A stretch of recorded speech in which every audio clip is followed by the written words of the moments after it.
Donc pour commencer ce premier chapitre donc sur la TVA exigible, ce que l'on va regarder c'est notamment en fait donc déterminer la base imposable.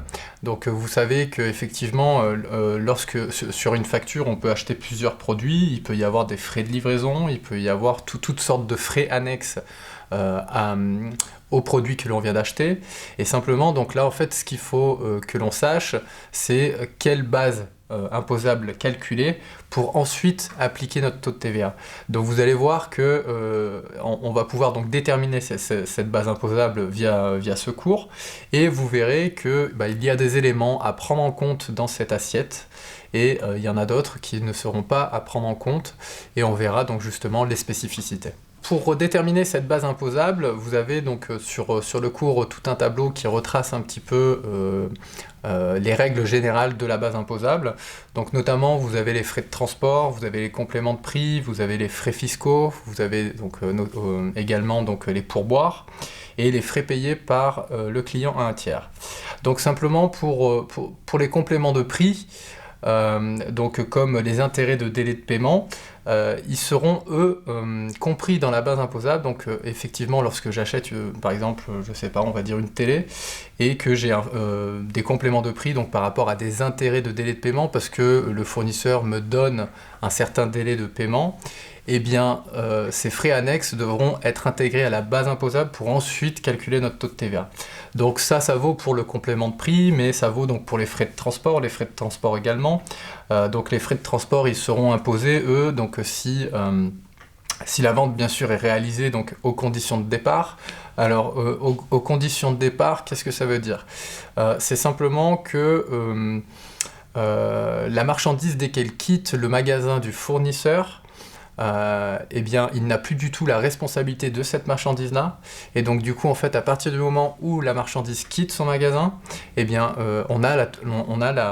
l'acheteur a la responsabilité totale de cette marchandise. Donc ça peut être un impact négatif si vous voulez dans les relations, parce que s'il y a un quelconque problème sur la marchandise lors du transport, eh bien le fournisseur ne pourra pas être tenu responsable.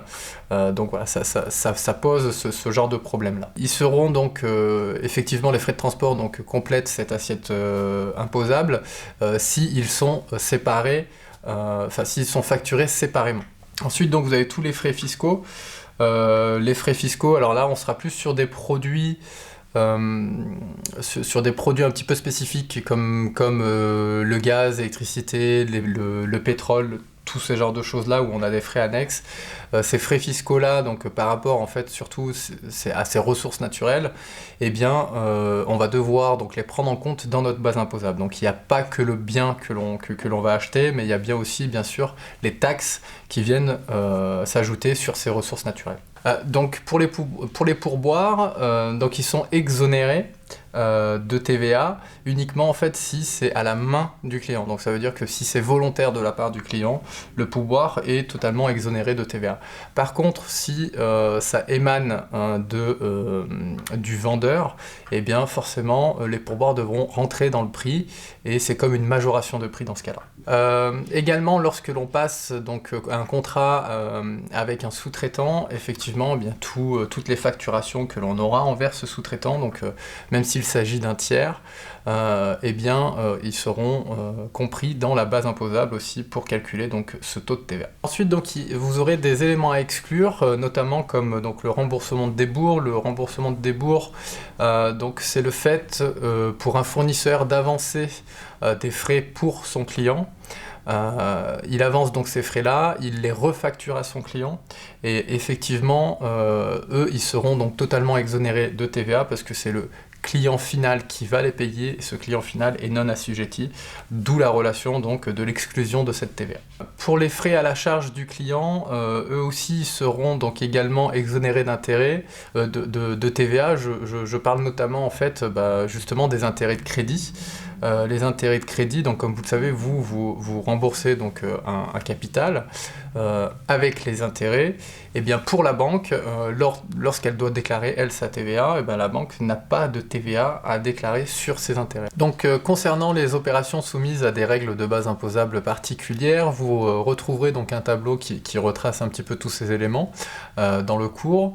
Donc vous aurez notamment les réductions de prix, donc les rabais, les escomptes, les ristournes et les remises. Donc ça en fait simplement, comment ça se passe au niveau de la base imposable? Eh bien, quelconque réduction de prix qui est faite dès le début en fait de la facturation, donc à la date de la facturation, s'il y a une réduction de prix, il va falloir donc l'enlever pour ensuite avoir une nouvelle base imposable. Donc vous voyez que cette réduction de prix ne comprend pas la TVA. Par contre, si cette réduction de prix s'effectue après la facturation, donc un jour ou plusieurs jours après, et que on doit simplement en fait donner un avoir au client, dans ce cas-là, l'avoir, lui, sera imposable, et donc du coup, il y aura bien un taux de TVA appliqué sur cet avoir-là.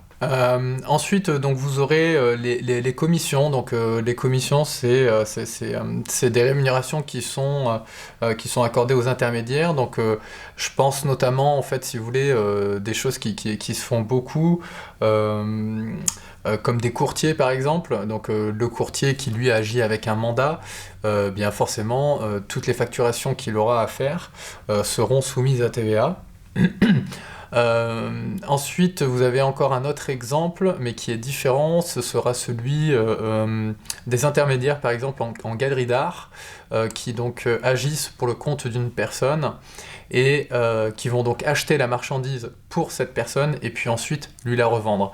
Comme cette marchandise en fait rentre finalement en fait dans sa sphère à lui, c'est-à-dire qu'il achète et il revend, donc en fait il a une activité de commerçant, et bien là cette commission-là sera effectivement aussi soumise à TVA. Ensuite, donc, vous aurez le cas des importations. Donc, pour calculer cette TVA, donc ce sera la TVA bien sûr de destination. Donc lorsque la marchandise arrive donc sur le territoire donc de destination, il y aura donc une TVA à appliquer, et donc la base imposable, elle va être constituée simplement en fait de la valeur du bien plus tout ce qui peut y avoir comme frais annexes en fait à cette importation. Donc vous aurez notamment en fait les frais de douane qui eux seront aussi soumis à TVA. Vous avez aussi également donc certains frais accessoires, donc notamment je pense aux emballages. D'ailleurs on va y revenir sur les emballages parce qu'il y a deux choses différentes, il y a deux choses à distinguer qui sont donc les emballages de stock et les emballages d'immobilisation, et ça on y reviendra. Mais simplement, donc, ces emballages-là aussi seront, eux, soumis donc à TVA. Dans le cadre donc d'une livraison à soi-même, la base imposable, elle, sera donc déterminée par le fait donc du coût de revient ou du coût d'achat, finalement. Donc ça veut dire simplement, si une entreprise donc produit pour elle-même, eh bien elle va devoir calculer en fait le coût de revient de ce qu'elle vient de mettre en place, donc de construire pour elle-même. Et donc la TVA sera calculée donc sur cette base de coût de revient. Ensuite, si l'entreprise donc fait uniquement une sortie de stock, et bien là, dans ce cas-là, la base imposable sera calculée sur le coût d'achat de ce stock-là. Concernant les objets d'occasion, donc là encore, c'est un petit peu particulier. Donc pour calculer cette base imposable, ce qu'il faut que vous ayez en tête, en fait, c'est que la base imposable prendra en compte finalement que la plus-value que le commerçant va faire. Donc les objets d'occasion, ils sont souvent achetés en fait envers les particuliers. Donc prenons l'exemple d'un concessionnaire. Donc si un concessionnaire rachète une voiture à un particulier 10 000 €, et donc vous voyez bien qu'il n'y aura pas de TVA parce que le vendeur est non assujetti. Mais lorsqu'il revendra cette voiture-là, donc s'il a fait des réparations en cours et qu'il la revend à un prix plus cher, et bien simplement, ce qu'il va devoir faire, c'est donc calculer donc, le prix de vente moins le coût de revient. Donc le coût de revient, ce sera le coût d'achat plus les éventuelles réparations. S'il n'y en a pas, ce sera uniquement prix de vente moins le coût d'achat. Et la base imposable, eh ben, sera en fait finalement cette marge-là que le commerçant a pu effectuer lors de sa vente. Donc concernant les emballages, donc il y a une distinction à faire en fait entre différents emballages. Donc il y a des emballages qui sont consignés. Donc la consignation, qu'est-ce que c'est? Eh bien par exemple, vous voyez, on va prendre une entreprise donc de négoce qui donc vend forcément à des entreprises du bâtiment.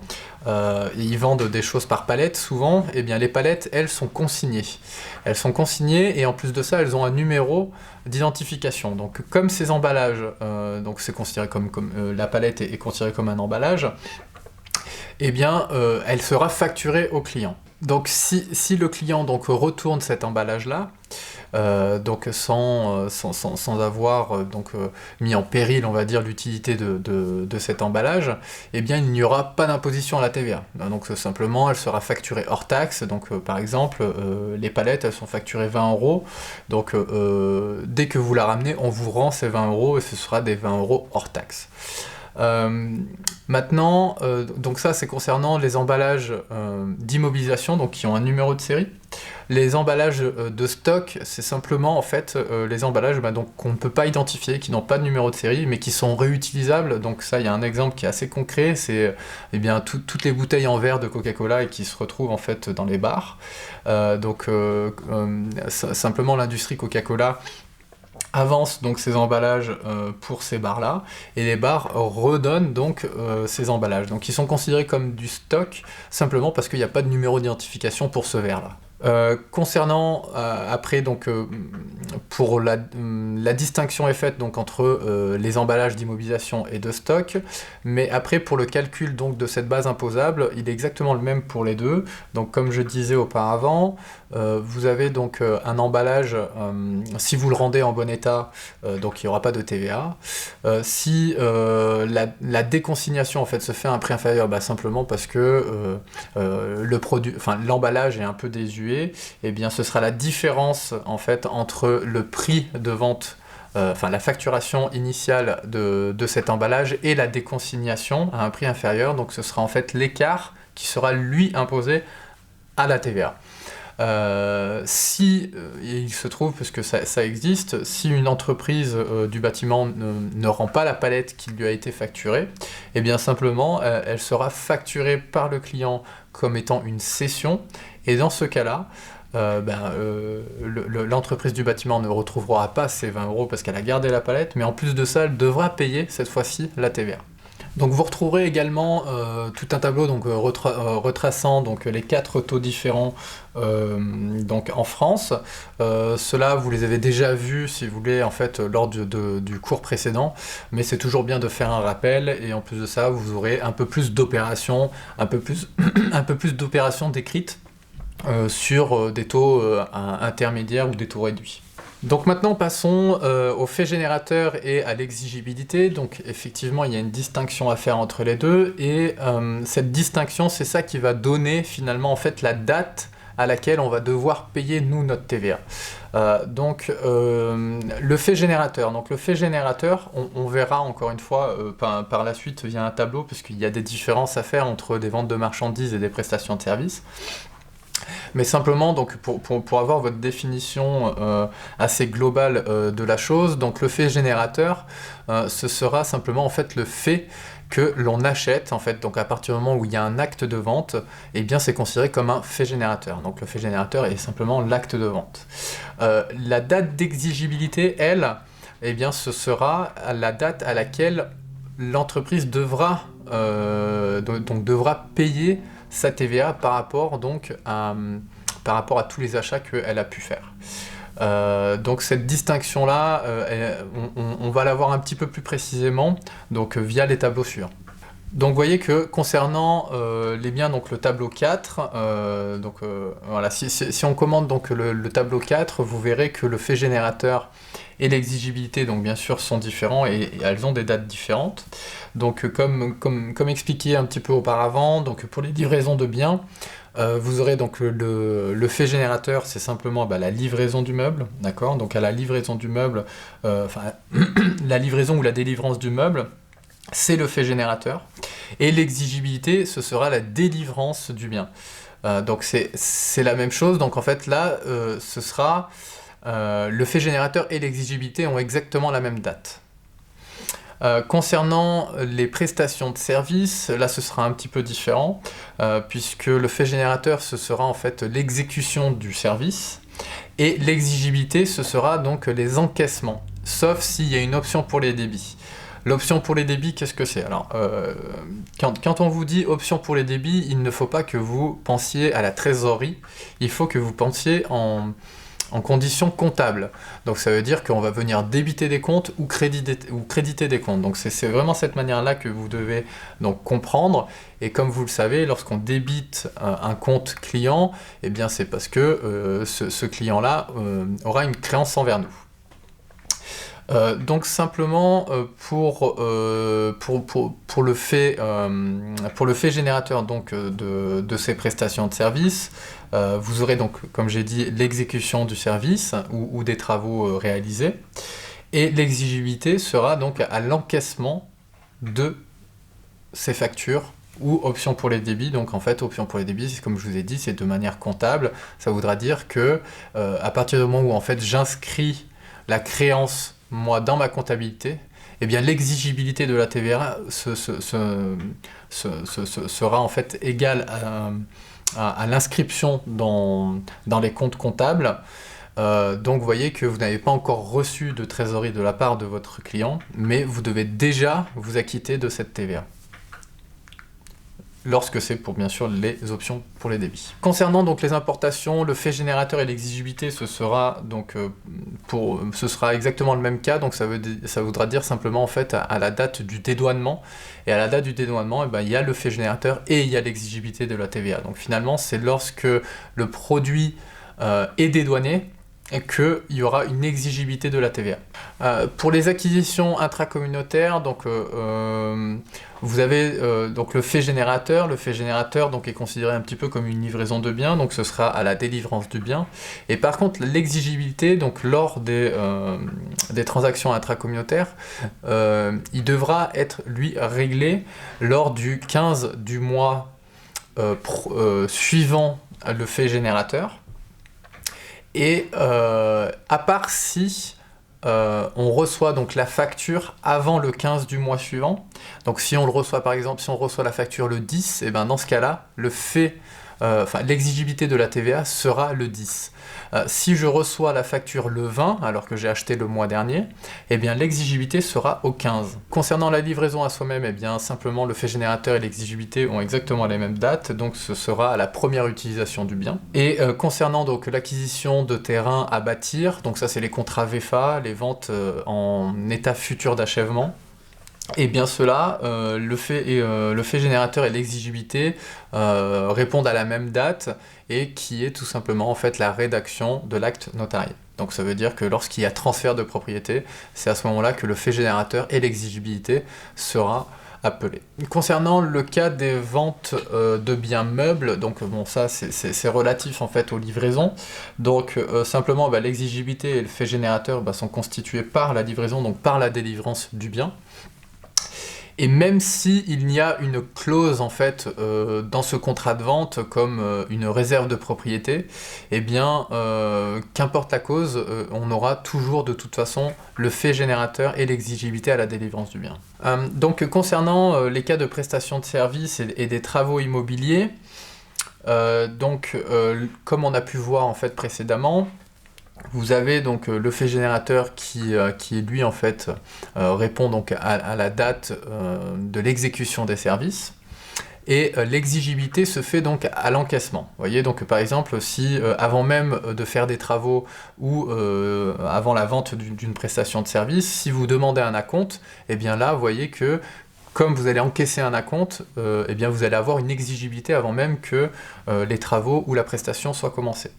Ensuite, si la prestation se fait par étapes, eh bien Le fait générateur, donc c'est toujours pareil, c'est sur la fin de l'exécution de cette prestation de service, et l'exigibilité se fait par encaissement. Donc si vous avez 4 encaissements pour un seul et même service, mais qui dure dans le temps, peut-être un mois ou deux, eh bien, à chaque encaissement que vous allez faire de cette prestation de service ou de ces travaux réalisés par un tiers, eh bien, vous allez devoir vous acquitter de l'exigibilité de cette TVA.